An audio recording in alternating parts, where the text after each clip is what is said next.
La tecnología está avanzando tan rápido hoy en día que es importante ver hacia atrás y recordar lo mucho que hemos avanzado. Desde tu teléfono inteligente hasta la televisión en tu sala de estar, echemos un vistazo a algunas de las tecnologías del pasado, presentes, antes y ahora. Almacenamiento de datos.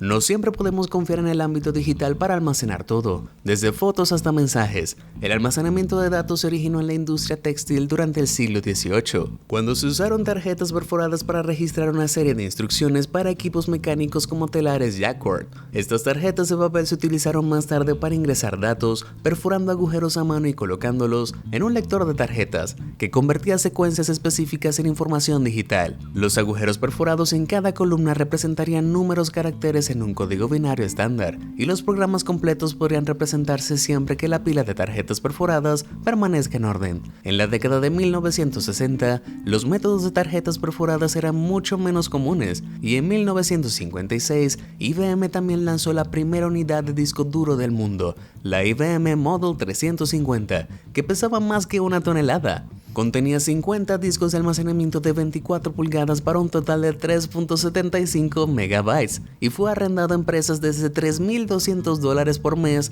o $30.260 después de la inflación. Una década más tarde, esta enorme máquina fue reemplazada por una nueva era de almacenamiento de datos, el disquete. Estos discos delgados y flexibles llegaron en 1971 en forma de 8 pulgadas y luego 5 1/4 y 3 1/2 y fueron escritos y leídos usando una unidad de disquete. El disquete original de 8 pulgadas tenía una capacidad de almacenamiento de aproximadamente 80 kilobytes, lo que significa que ahora se necesitarían 50 discos para almacenar una canción de 4 minutos, con un promedio de 4 megabytes. Pero en 1986 IBM introdujo la versión de 3 1/2, capaz de almacenar 1.44 megabytes. En 1999 se produjo la llegada de la impresionante y super compacta tarjeta de memoria SD de SanDisk, Matsushita y Toshiba, y en el año 2000 se introdujo por primera vez en la conocida unidad USB Flash, inicialmente capaz de almacenar 8 megabytes. Hoy en día los USB pueden admitir cientos de gigabytes de datos, e incluso hay un micro USB más pequeño que tu dedo y el grosor de una aguja que puede contener 1 terabyte completo. Son 40 horas de video 40K. Para comparar, necesitarías 266.666 de IBM 350 para tener eso. La mayoría de las personas ahora confían en las capacidades digitales de la nube, introducida por primera vez en 2007, que actualmente posee un estimado de 1 exabyte de datos, el equivalente a más de 1 millardo de gigabytes. Como la ley de Moore establece que las capacidades de almacenamiento digital y la velocidad se duplican exponencialmente cada 2 años, ¿quién sabe lo que vendrá luego? Teléfonos móviles. En el mundo moderno, los teléfonos inteligentes se consideran una necesidad, pero la historia del teléfono móvil es sorprendentemente corta. En abril de 1973, el investigador de Motorola, Martin Cooper, realizó la primera llamada de teléfono celular para anunciar que Motorola había ganado la carrera de tecnología móvil. Su dispositivo tenía una pantalla de texto de una sola línea que pesaba 1.13 kilogramos, tenía 23 centímetros de largo y solo tenía un tiempo de conversación de 30 minutos, mientras tomaba unas 10 horas para recargarse. El 21 de septiembre de 1983, el primer móvil comercial, el Motorola Dynatac 8000X, estuvo disponible, pero todavía estaba muy lejos de llegar a las masas. El dispositivo costó $4.000, más de $10.300 después de la inflación, y tuvo un tiempo de llamada de 20 minutos, a pesar de que la batería pesaba entre 4 y 5 veces más que el teléfono. En 1992, el teléfono móvil ya no estaba reservado para uso comercial o como un símbolo de estado importante, y el primero en aprovechar la transición a los dispositivos digitales de consumo fue el Nokia 1011, que llegó a las tiendas en 1992. Este fue el primer producto en serie del mundo telefónico que podía guardar 99 números de teléfono, y fue el antecesor del icónico modelo Nokia 3310, que tenía capacidades de SMS y ayudó a la compañía a dominar el mercado después de su debut en el 2000. No fue sino hasta 2007 que Steve Jobs y sus colaboradores transformaron la industria de nuevo con el iPhone de primera generación, que contaba con una pantalla de 3.5 pulgadas, 8 horas de tiempo de conversación y nuevas características de aplicaciones elegantes. Hoy en día hay más de 150 fabricantes de teléfonos móviles en el mundo, pero Apple todavía se considera un innovador de clave con el reciente iPhone 11, que cuenta con una pantalla de retina líquida de 6.1 pulgadas, un marco liviano de 181 gramos y una enorme capacidad de almacenamiento de 256 GB. Lectura. La lectura es una práctica históricamente valorada. Puede mejorar nuestra visión del mundo, el procesamiento mental y la educación, pero mucho ha cambiado con la digitalización moderna. Hace unas décadas, tomar un libro y leerlo de adelante hacia atrás era la forma principal de consumir narrativas, pero a medida que la tecnología ha invadido los hogares modernos, la lectura se ha transformado en computadoras portátiles, teléfonos inteligentes, tabletas y especialmente lectores electrónicos. En 1997, el innovador líder E-Ink desarrolló una revolucionaria tecnología de pantalla electrónica de papel que permitía que una pantalla digital reflejara la luz como el papel normal sin luz de fondo. Esto no se adaptó ampliamente hasta que el fundador y CEO de Amazon, Jeff Bezos, encargó al mejor lector electrónico del mundo en 2004 y la carrera para revolucionar la lectura estaba en marcha. Como resultado, Sony fue el primero en usar la tecnología E-Ink en sus lectores electrónicos Livre y Sony Reader en 2004 y 2006, pero el concepto no despegó por completo hasta que Amazon anunció el Kindle de primera generación en 2007. Este dispositivo de lectura compacto incorporó E-Ink en su pantalla de 6 pulgadas y contó con 250 MB de almacenamiento interno, el equivalente a unos 200 títulos, y se agotó en 5 horas y media. Para 2015, eMarketer estimó que había alrededor de 83.4 millones de usuarios de lectores electrónicos en los Estados Unidos, y en 2018 se espera que los libros electrónicos representarán más del 50% de los ingresos publicitarios de consumo de los Estados Unidos y el Reino Unido. El modelo Kindle Paperwhite resistente al agua es el más nuevo de Amazon y tiene un almacenamiento mínimo de 8 GB, lo que significa que puede almacenar hasta 2000 títulos, teniendo en cuenta que unos 1400 libros que pesan aproximadamente 450 kilogramos cada uno tendría el mismo peso que la mitad de un automóvil promedio. Es una enorme cantidad de potencial literario para tener a tu alcance. Computadoras. Sin la información básica, la tecnología moderna como los teléfonos inteligentes ni siquiera existiría, pero ha sido un largo camino para llegar a este punto. En 1880 se confiaba en las máquinas basadas en tarjetas perforadas para calcular los resultados del censo de los Estados Unidos, después de que el crecimiento de la población significara que anteriormente tomaba varios años a mano, pero el verdadero antepasado de la informática moderna fue el prototipo de motor analítico de Charles Babbage. Aunque nunca estuvo completamente operativo, este motor impulsado por vapor marcó una transición del cálculo mecánico a la computación general, y más de un siglo después, en 1941, el científico alemán Konrad Zuse desarrolló la primera computadora Z3 de propósito general. Con la intención de calcular aerodinámicamente en el diseño de aeronaves, esta máquina pesaba 1 tonelada. Todavía dependía de la cinta perforadora de almacenamiento de datos y solo era capaz de funciones matemáticas básicas con una velocidad máxima de procesamiento de solo 5 a 10 Hz. La primera computadora de escritorio para el mercado masivo, la Programa 101, no se dio a conocer al público hasta 1964,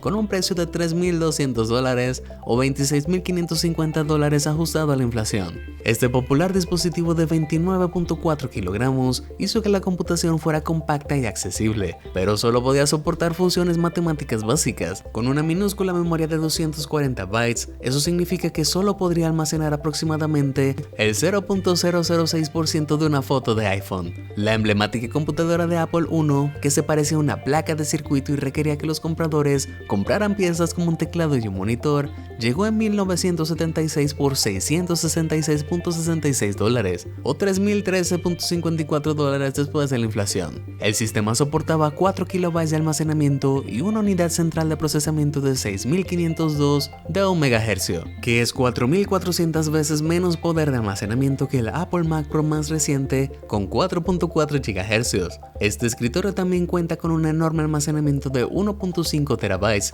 necesarias para las 18.750.000 disquetes de 8 pulgadas para guardar eso. Sin embargo, la Mac Pro está lejos de ser la computadora moderna más impresionante del mundo. El OLC DF Summit de IBM es actualmente la supercomputadora más poderosa del mundo. Tiene un enorme almacenamiento de 250 petabytes, es decir, 250.000 terabytes o 250 millones de gigabytes, y es tan rápido que se mide en operaciones de punto flotante por segundo o flops. La Summit es capaz de alcanzar un máximo de 200 petaflops. Para darte idea de la potencia de procesamiento que es, recientemente se convirtió en la primera supercomputadora en alcanzar el exahash durante análisis genómico, lo que significa que procesó 1 quintillón de operaciones por segundo. Laptops.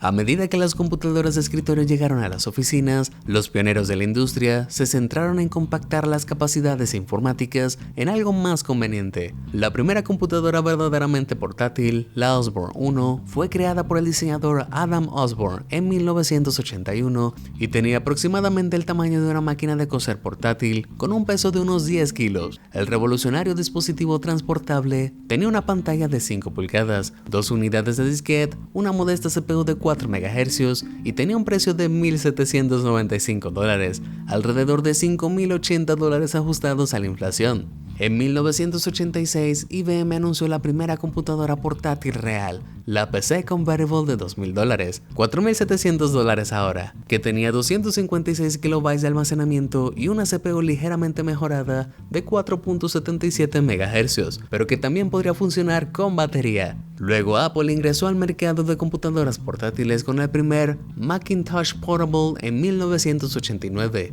que tenía un disco duro de 40 MB, pero fue considerado uno de los peores productos hasta la fecha. No solo pesaba 7.25 kilos, 1.3 más que el antiguo convertible de 5.89 kilos de PC de IBM y lo mismo que alrededor de 5 MacBook Airs modernos, sino que tenía un alto precio de $7,300, casi $13,500 ahora, y apenas podía almacenar algunas fotos estándar en un promedio de 6 MB cada una. Afortunadamente al modelo revisado Macintosh PowerBook 100 de 1991 le fue mucho mejor con su disco duro expandible de 40 MB y un marco más liviano de 2.31 kilos, pero aún palidece en comparación con la tecnología moderna. La MacBook Pro de 16 pulgadas de 2019, con un precio de $2,399 por ejemplo, tiene 100,000 veces más la capacidad de almacenamiento que la primera computadora portátil de Apple y funciona con un procesador especial de 8 núcleos a 2.4 GHz, lo que significa que es 240 veces más potente que la Macintosh PowerBook 100 original. Calculadoras.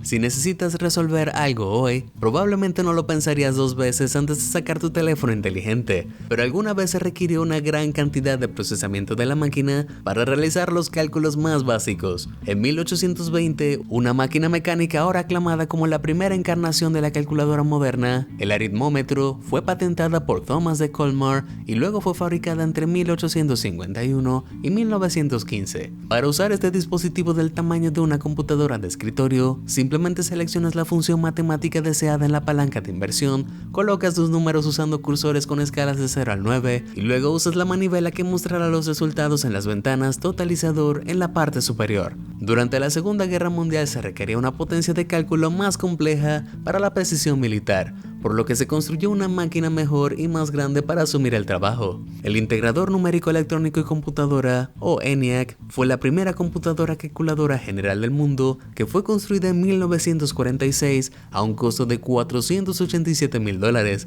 más de $6 millones después de la inflación, por los estudiantes de la Universidad de Pensilvania. Esta máquina podía resolver una clase más grande de problemas numéricos y era aproximadamente 1000 veces más rápida que las computadoras electromecánicas, pero habían algunos inconvenientes. ENIAC requirió más de 17,000 tubos de vacío, 70,000 resistencias y 10,000 condensadores y pesó alrededor de 30 toneladas. Llenó una habitación entera de 30 a 50 pies y consumió una increíble energía de 150 a 200 kilovatios. No fue sino hasta 1967 que Texas Instruments produjo la primera calculadora portátil conocida como Caltech, que imprimió resultados y fue capaz de realizar operaciones aritméticas básicas utilizando 4 circuitos integrados compactos. Para 1980, las calculadoras de bolsillo habían alcanzado las formas que todavía reconocemos hoy en día con batería y con chips individuales y pantallas LCD. Hoy en día las calculadoras más científicas se pueden replicar utilizando software y los teléfonos inteligentes vienen con capacidades de cálculo incorporadas.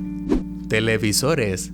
La televisión como concepto se había discutido ya en 1900, pero no fue sino hasta 1924 que se dieron los primeros pasos reales. El ingeniero escocés John Bird desarrolló una forma de pasar un haz de luz a través de un disco que gira rápidamente perforado con agujeros para que una imagen simple pueda ser escaneada, transmitida y reconvertida. Los primeros televisores mecánicos de la década de 1920, como los modelos B y C de Bird, inicialmente se parecían a grandes gabinetes con una pequeña pantalla primitiva de tecnología de escaneo progresivo en el interior. Las primeras adaptaciones del prototipo de Bird fueron mecánicas en lugar de la tecnología digital a la que estamos acostumbrados ahora, y se basaron en escanear líneas verticales, logrando solo 30 líneas por fotograma. Para cierta perspectiva, baja este video a 144p que escanea 144 líneas por fotograma. Las primeras pantallas eran aproximadamente 5 veces peores, lo que explica la terrible calidad de imagen. A partir de la década de 1930, aparecieron los televisores electrónicos de Marconi EMI, muy superiores, equipados con tubos de rayos catódicos que podían producir 405 líneas escaneadas,